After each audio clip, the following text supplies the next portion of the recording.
విషయం తెలియకూడదు.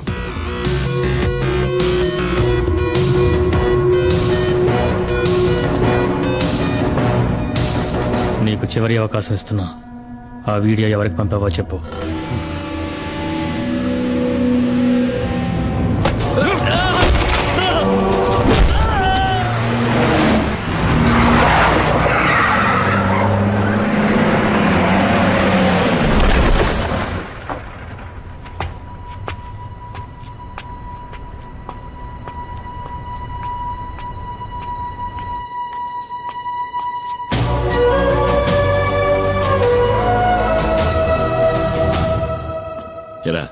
ఎక్కడ పైన ఉన్నాడు.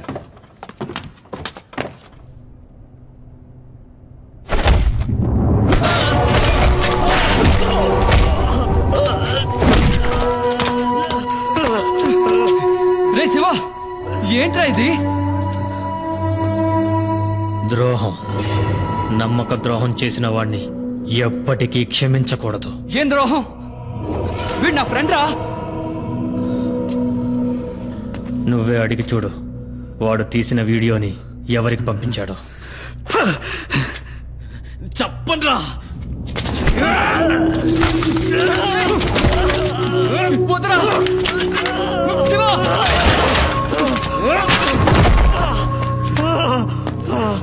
వీడి చేత నేను చెప్పిస్తా. రే వద్దురా శివ, నేను చెప్పబట్టే మనీ ఈ పనిలో చేరాడు.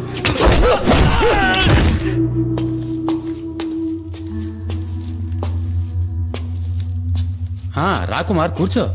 లారీని గొడవంలోకి తీసుకొచ్చేసాను. కుమార్, నీ లారీలో ఆయుర్వేద మందులున్న ప్యాకెట్లని లోడ్ చేస్తారు. వాటిని మంగళాపురం చేర్చాలి. అక్కడ మన వాళ్ళు ఉంటారు. ఇది ప్రోడక్ట్ యొక్క డీటెయిల్స్, ఇది సేల్స్ పేపర్. ఈ 2 చెక్ పోస్టులు చూపిస్తే చాలు. ఓహో, శివ మనలోనే ఒక డబుల్ గేమ్ ఆడుతున్నాడని అనుమానం. శివ వాణ్ణి విచారిస్తున్నాడు. వచ్చేస్తాడు.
Gun down.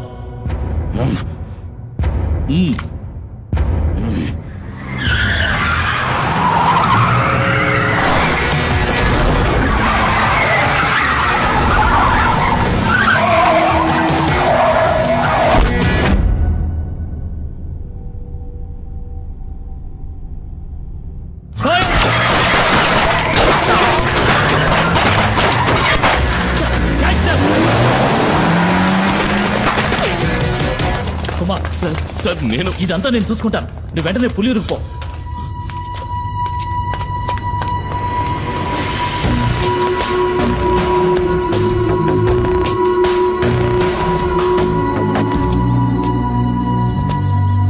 ఏమైంది?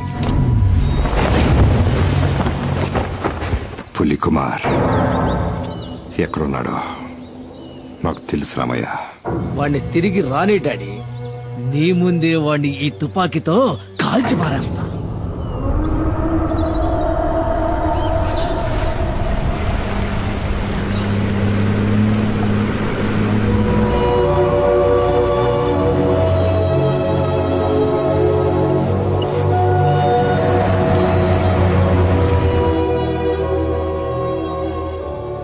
కుమార్,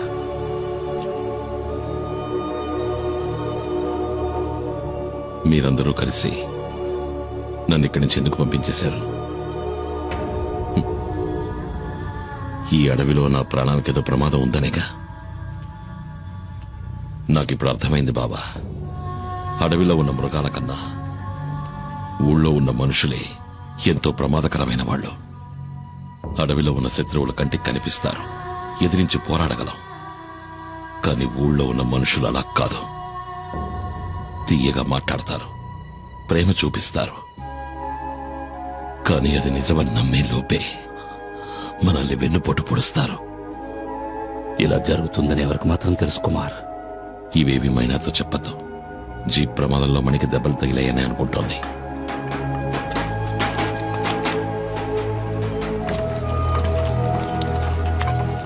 ఏంటయ్యా కుమార్, ఎన్నాళ్ళు నువ్వేమైపోయావు? ఊళ్ళోకి మళ్ళీ పులొచ్చింది.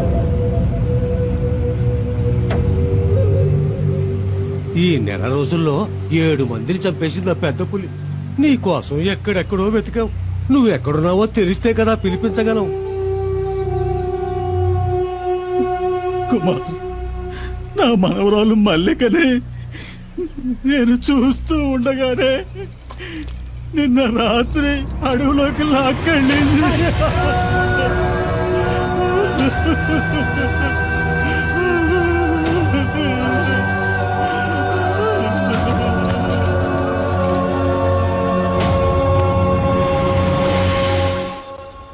కుమార్, నీకు కావాలనే చెప్పలేదురా. ఊళ్ళోకి పులొచ్చిందని తెలిస్తే నువ్వు అక్కడ ప్రశాంతంగా ఉండలేవు. అందుకే.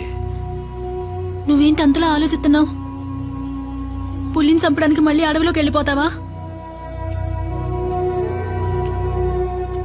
సూడయ్య, నాకు మన బిడ్డకి నువ్వు తప్ప ఇంకెవరూ లేరు.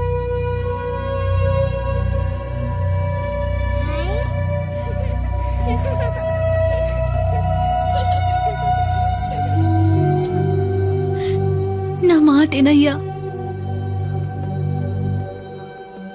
నీకు మనసులా వచ్చింది ఇలా మాట్లాడటానికి? మన చిన్ని తోటిదేగా ఆ పెద్ద ఆయన మనవరాలు కూడా. అదే మన చిన్నికి ఏదైనా జరిగితే నువ్వు ఇలా మాట్లాడతావా? లేదు, నేను ఒప్పుకోను.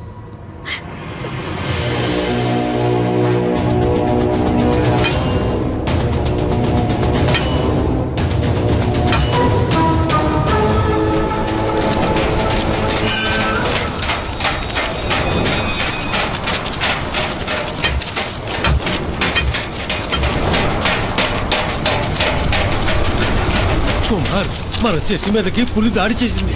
చావు బతుకుల్లో ఉన్నాడు, ఏం చేయాలో అర్థం కాలా.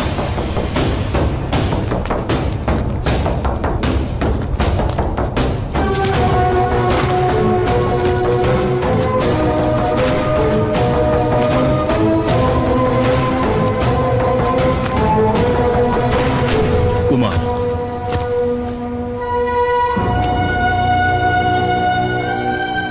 బాగా అర్థమైంది కుమార్.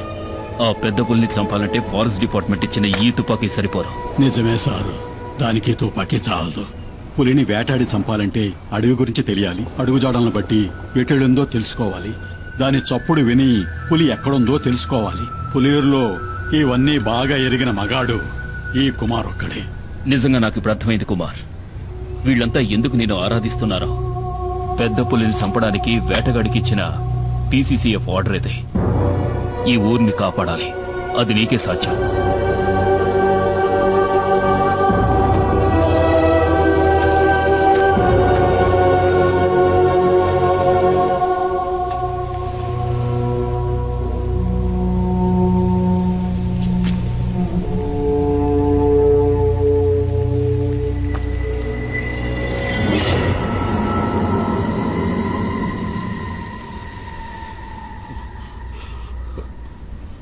ఎవర్రా?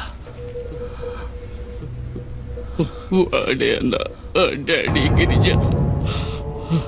నీకేదో ఆపదొచ్చిందని చెప్పి మమ్మల్ని తీసుకువెళ్ళాడు. నచ్చ పెట్టకుండా ఇసై వెంటో చెప్పు, ఏంటి గొడవ? అది నాకు తెలీదు. మిమ్మల్ని వెంటనే తీసుకురమ్మన్నాడు రామయ్య.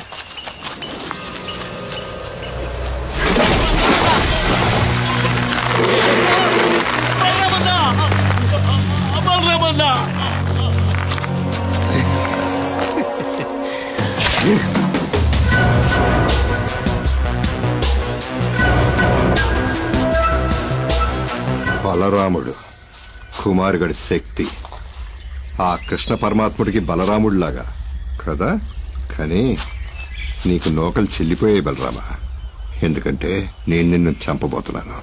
నేను వచ్చినట్టు ఆ కుమారుగాడికి తెలియాలి. నిన్ను కొడితే వాడికి నొప్పి పెడుతుందంటగా. నేను కొడతాను, వాడు చెప్తాడు. బలరామన్నా,